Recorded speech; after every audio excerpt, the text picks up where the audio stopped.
खास मेहमान अश्वजीत सिंह जो कि फाउंडर हैं आईपीई ग्लोबल के, वो भी हमारे साथ हैं। बहुत बहुत शुक्रिया अश्वजीत जी हमारे साथ जुड़ने के लिए। साथ ही संचिता मुखर्जी हैं जो कि एक बिजनेस इकोनॉमिस्ट हैं, अर्थशास्त्री हैं हमारे साथ। कुलदीप कुमार टैक्स एक्सपर्ट भी हमारे साथ हैं। तो सबसे पहले अश्वजीत जी आपसे जानना चाहेंगे क्या उम्मीदें, हमारा एक शो का टाइटल ही है उम्मीदों का बजट, आप क्या उम्मीद रखते हैं? देखिए, उम्मीद तो हम लोग सब बहुत रख रहे हैं क्योंकि पिछले 2 टर्म्स में एनडीए ने काफ़ी अच्छी शुरुआत की है और कल का इकोनॉमिक सर्वे ने भी दिखाया कि काफ़ी हद तक हम लोग कोविड से भी रिकवर कर गए हैं और आगे अब उम्मीद ही है, जैसे आपने बोला, उम्मीदों का बजट है। तो अगर मुझे एक लाइन में समराइज करना होगा तो मैं चाहूँगा कि ये बजट जो हमारा है, एस्पिरेशन की जगह अब एक्सेलरेशन का टाइम है और प्रॉमिस की जगह डिलीवरी का टाइम है। और वित्त मंत्री ने जो बोला है कि हम लोग पार्टनरशिप्स के थ्रू जाएंगे, तो अब पॉलिसी तो हो गई है काफ़ी, अब पार्टनरशिप के थ्रू हम देखना चाहेंगे कुछ इम्पैक्ट ग्राउंड पे।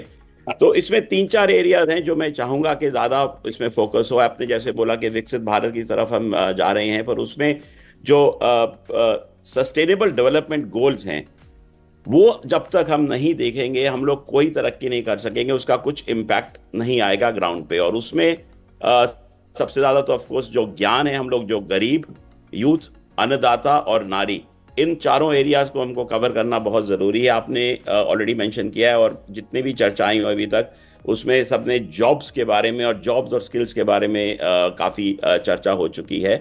तो ये एक इस टाइम सबसे बड़ी समस्या है हमारे देश में कि जितनी भी हम ग्रोथ करें जीडीपी में, जब तक हम जॉब मार्केट और अनएम्प्लॉयमेंट को नहीं केटर करेंगे, वो आगे हमारी तरक्की आहिस्ता होगी और उसमें एक्सेलरेशन नहीं आएगा। तो इसके लिए मेरा ख्याल जो स्किलिंग मिशन है उसमें हमको काफी फोकस करना पड़ेगा। हमको अपने यूथ को एम्प्लॉयबल बनाना पड़ेगा क्योंकि अब जो हमारा एक ऐसा देश है जहाँ ग्रेजुएट्स जो हैं नंबर्स में तो बहुत ज्यादा हैं, पर कितने हैं जो एक्चुअली एम्प्लॉयबल हैं, वो एक मेरा ख्याल बहुत गैप और चैलेंज है। तो उसके लिए हमको अपनी सारी प्लानिंग उसके अराउंड करनी पड़ेगी। चाहे हम वो मैन्युफैक्चरिंग सेक्टर करें, हमको लेबर इंटेंस मैन्युफैक्चरिंग करनी पड़ेगी, जैसे बांग्लादेश में है, टेक्सटाइल्स हैं, कुछ लाइट मैन्युफैक्चरिंग है। हमको अपना जो गांव है, हमारा रूरल पॉपुलेशन है, उनको स्किल करना पड़ेगा और इनफॉर्मल सेक्टर में जितने लोग काम कर रहे हैं उनको हमको एम्प्लॉयमेंट देनी पड़ेगी या एंटरप्राइज के लिए प्रमोट करना पड़ेगा।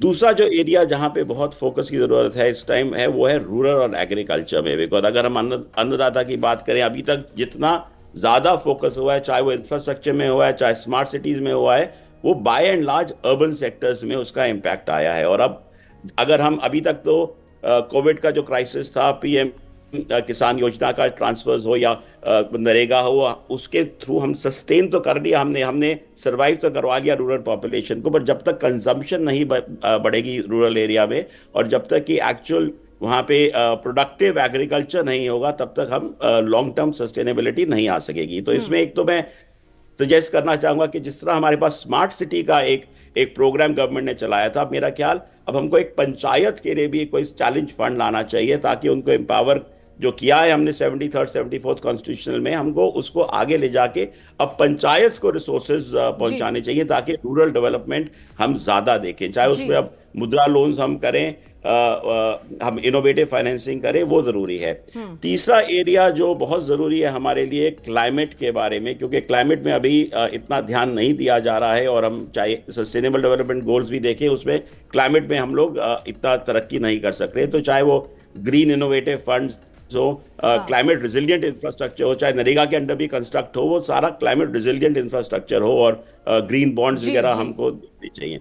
एंड आई थिंक एक एरिया जो मैं जरूर बोलना चाहूंगा वो है इनोवेटिव फाइनेंसिंग का, क्योंकि एंड ऑफ द डे हम जब भी बात करते हैं कहते हैं पैसा कहां से आएगा, क्योंकि पैसा तो लिमिटेड है हमारे पास, फिजिकल डेफिसिट हमारा कंट्रोल में नहीं आ रहा अभी, तो पैसा कहां से आएगा। और पैसे के लिए एक तो 2 साल पहले 2022 में हमारे वित्त मंत्री ने ब्लेंडेड फाइनेंस की बात की थी।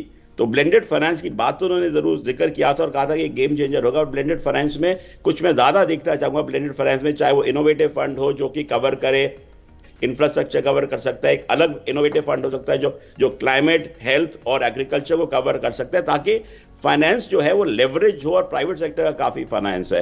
और दूसरा एरिया जहां से फाइनेंस आ सकता है और अभी नहीं चैनलाइज हो रहा है, जी हमारे साथ और गेस्ट भी, उनको भी इस चर्चा में शामिल कर लेते हैं। सॉरी, लास्ट पॉइंट, CSR का मैं चाहूंगा कि जो सोशल स्टॉक एक्सचेंज है उसके थ्रू कॉर्पोरेट सोशल रिस्पॉन्सिबिलिटी के फंड्स चैनलाइज हो, ये मैं जरूर देखना चाहूंगा इस बजट में। जी